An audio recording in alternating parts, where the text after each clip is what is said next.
Why is Real Howler's back winning their 2001 year continues with WCW Sin?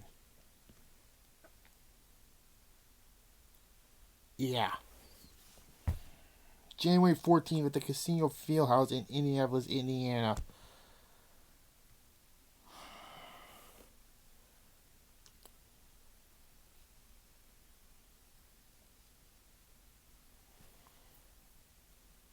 Oh boy.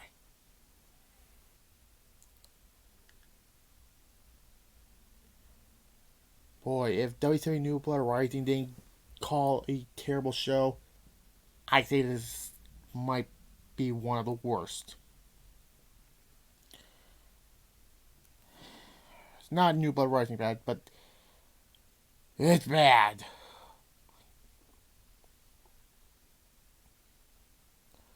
So, yeah. These are the last three WCW pay-per-views, because you already know. And it's going to be a little short review series, because by we get to the end of the Monday Night Wars, I'm just going to talk about WWF Backlash, WrestleMania Backlash, Judgment Day, King of the Ring, and I'll do something else. Invasion, SummerSlam, Unforgiven, No Mercy, Survivor Series, and Vengeance. So, yeah. Anyways. We start off something good. Chavo Guerrero defeats Shane Helms to retain the Cruiserweight title. And a little resurgence of the Cruiserweight title. But, again, the Cruiserweight title was kind of dead by this point. Because, yeah. Also, no Mark Madden. Thank fuck. But anyways, this was a good match. I think the green match was better, but yeah. 7 out of 10. Then we have Reno defeating Big Vito in a shitty match. Because of the whole ruse at Starrcade the last month. Go back to that review last year in August. So yeah. This was terrible. A 1, and I'm being generous.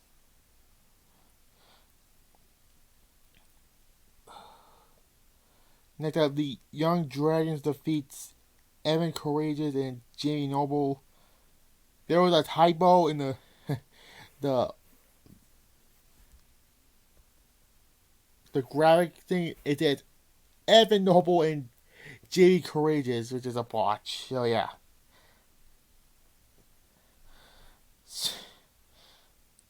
Yeah.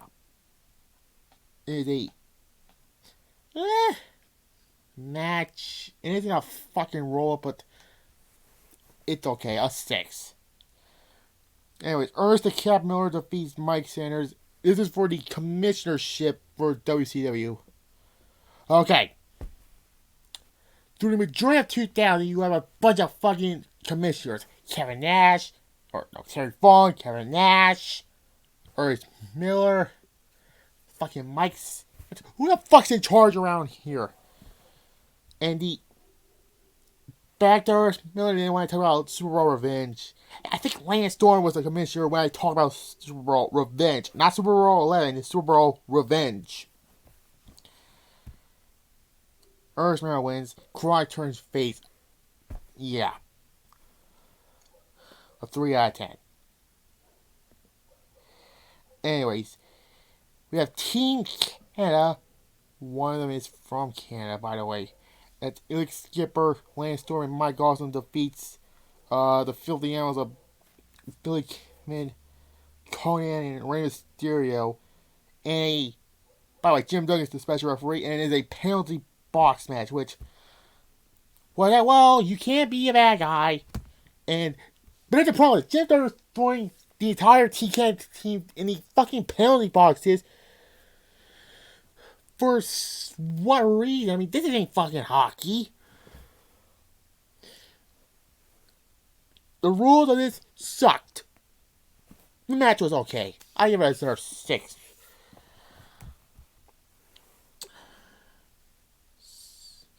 Anyway, then we have Magna Crowbar and Terry Funk in a triple threat match to win the hardcore title.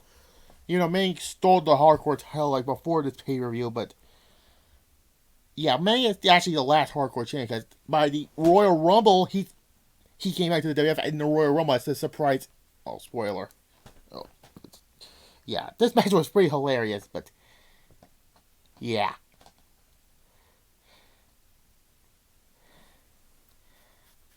Five. Anyways, then we have the natural born thrillers of Chuck Palumbo and Sean O'Hare. I thought we were done with these. Well, thankfully, there's a thankfully good thing that it ends by this pay per view. But anyways, defeat the insiders of Diamond Dallas Page and Kevin Nash to win the WCW Tag Team Champions. Overbooked this match was because you have a lot of, and well, I'll talk about when I get to the end. And it's with freaking interferences with Buff Bagwell coming in and hitting Kevin Nash with a wrench. And yeah, another 5. And this show is starting to decline. But can the last 3 matches come to save us? Nope. We had Shane Douglas defeating General Rection in a First Blood chain match to win the United States title. Oh boy. Shane Douglas unfortunately will not hold on to the United States title because by the night, I think it was I forget what night, I think it was February, I believe. He lost to Rick Steiner, which he joined us with. Spoiler, I'll tell you. He joins up with Scott in this faction I'll talk about right after. But yeah, this match was another 1. And then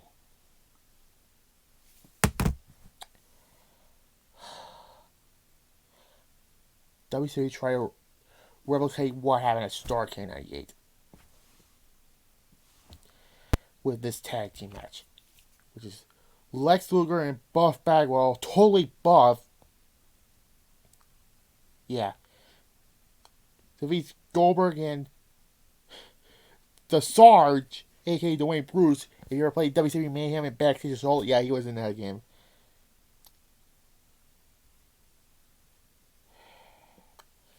And there's this storyline in October of, like a few months back, in October, where Goldberg had to break the 173-0 record. And if he can beat the 173-0 record, he can get a World Heavyweight title match. If he loses, he's fired. So there's basically like Ric Flair storyline too. Sorry for that. Well, where was I? Oh yeah, this is like when Ric Flair storyline 2008 said if he loses, he's gone. Although the Ric Flair thing was better than this because this is how Goldberg getting his world title. First of all, he should have been WCW champion already. The fact he isn't is ludicrous. He had to break the 173-0 record. So Tony Buff wins the tag team match. Which means Goldberg's career is over. In a tag team match with his trainer. Side note. And not only does Goldberg lose, he loses because of a fan who pretended to be a Goldberg fan, sprayed him with mace, and then he got a super blockbuster to get the victory.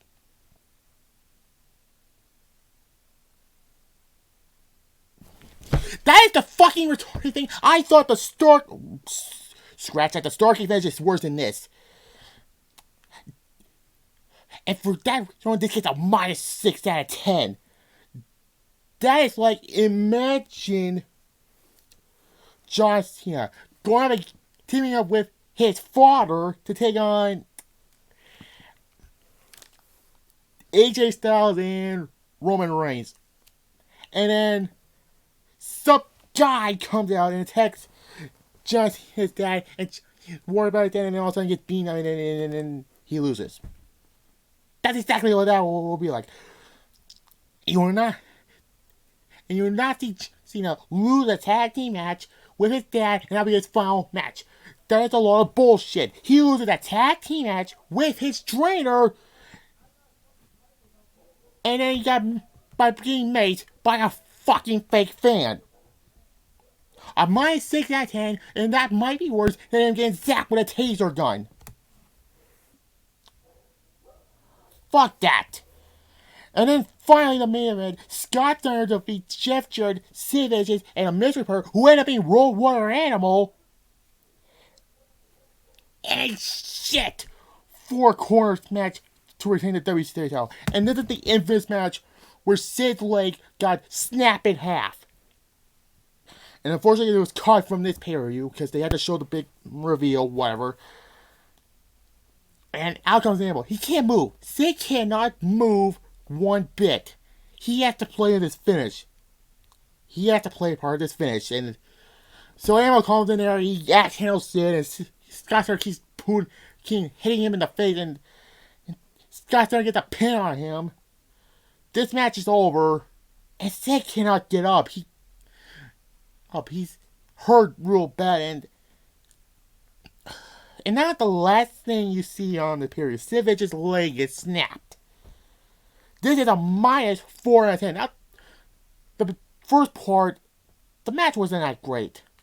And then when the leg broke, it declined loses the points.